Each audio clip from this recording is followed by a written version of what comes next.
নমস্কার বন্ধুরা, মনিস কিচেনে তোমাদের সকলকে স্বাগত জানিয়ে আজকের ভিডিও শুরু করছি।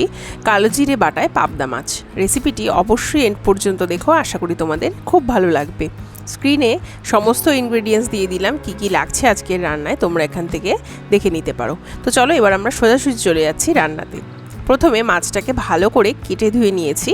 এবার নুন আর হলুদ মাখিয়ে রেখে দেব কিছুক্ষণ।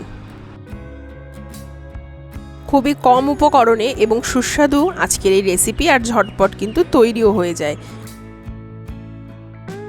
নুন হলুদ মাখানো হয়ে গেছে, কিছুক্ষণ রেখে দেবার পর এবার আমি মাছগুলোকে একে একে ভেজে নেব। তো কড়াইতে দিয়ে দিলাম সর্ষের তেল, বেশ খানিকটা।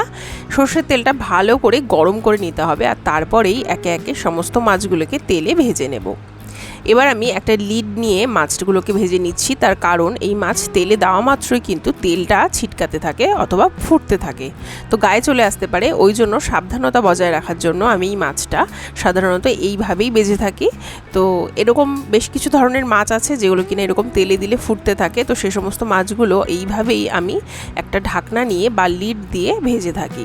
তো দেখো মাছগুলো কিন্তু খুব সুন্দরভাবে ভাজা করা হয়ে গেছে। আর আজকের এই রেসিপিটি তৈরি করার জন্য তোমরা চেষ্টা করো অবশ্যই সর্ষের তেলটা ব্যবহার করার, তাহলে রান্নাটা খেতে আরও বেশি টেস্টি হবে। এবার একটা মশলা তৈরি করে নেব। নিয়ে নিয়েছি একটা মিক্সার গ্রাইন্ডার জার, তার মধ্যে দিয়ে দিচ্ছি 2 টেবিল স্পুন গোটা কালো জিরে, তার মধ্যে দিয়ে দিচ্ছি 1 টিস্পুন হলুদ গুঁড়ো, একটা শুকনো লঙ্কা, তোমরা চাইলে শুকনো লঙ্কার বদলে কাঁচা লঙ্কাও ব্যবহার করতে পারো, জিরে গুঁড়ো আর ধনের গুঁড়ো দিয়ে দিচ্ছি 1 টিস্পুন করে, আর একটা ছোট সাইজের টমেটো নিয়েছি। এবার ভালো করে মিহি একটা পেস্ট তৈরি করে নেব। যে তেলে মাছগুলো ভেজেছিলাম সেই তেলেই আজকে রান্নাটা কমপ্লিট করব। তো ওই সর্ষের তেলের মধ্যেই দিয়ে দিলাম কালো জিরে ফোড়ন, আর তার মধ্যে দিয়ে দিচ্ছি আলু।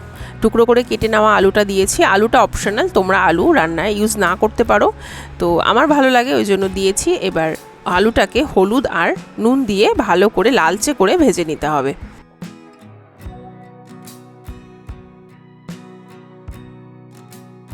আলুটাকে বেশ লালচে করে ভেজে নিয়েছি। এবার যে মশলাটা তৈরি করে রেখেছিলাম সেই মশলাটা এই স্টেজে রান্নায় অ্যাড করে দেব।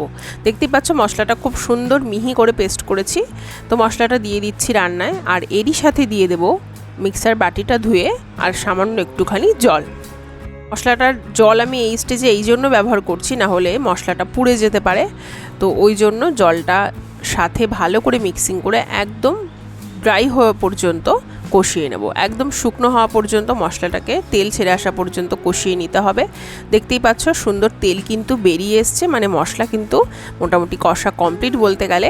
আর রঙটা কিন্তু এরকমই কালচে হবে, তার কারণ কালো জিরে বাটায় পাবদা মাছ রান্না হচ্ছে। এবার গ্রেভির পরিমাণ অনুযায়ী আমি এখানে জল দিয়ে দিচ্ছি। আমি এখানে 1.5 কাপ মতো জল দিয়েছি।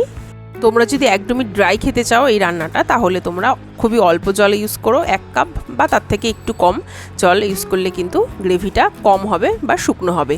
তো মাছগুলো এই স্টেজে অ্যাড করে দিচ্ছি। 5 মিনিট ফুটিয়ে নেওয়ার পরে মাছগুলো অ্যাড করলাম। এবার আরও 5 মিনিট মতো রান্না করে নেব, যাতে করে মাছের মধ্যে গ্রেভিটা ভালোভাবে ঢুকে যায় আর গ্রেভির পরিমাণটাও কমে যায়। যেহেতু রসা রসা বানাবো সেই জন্য আরও খানিকক্ষণ ফুটিয়ে নিচ্ছি।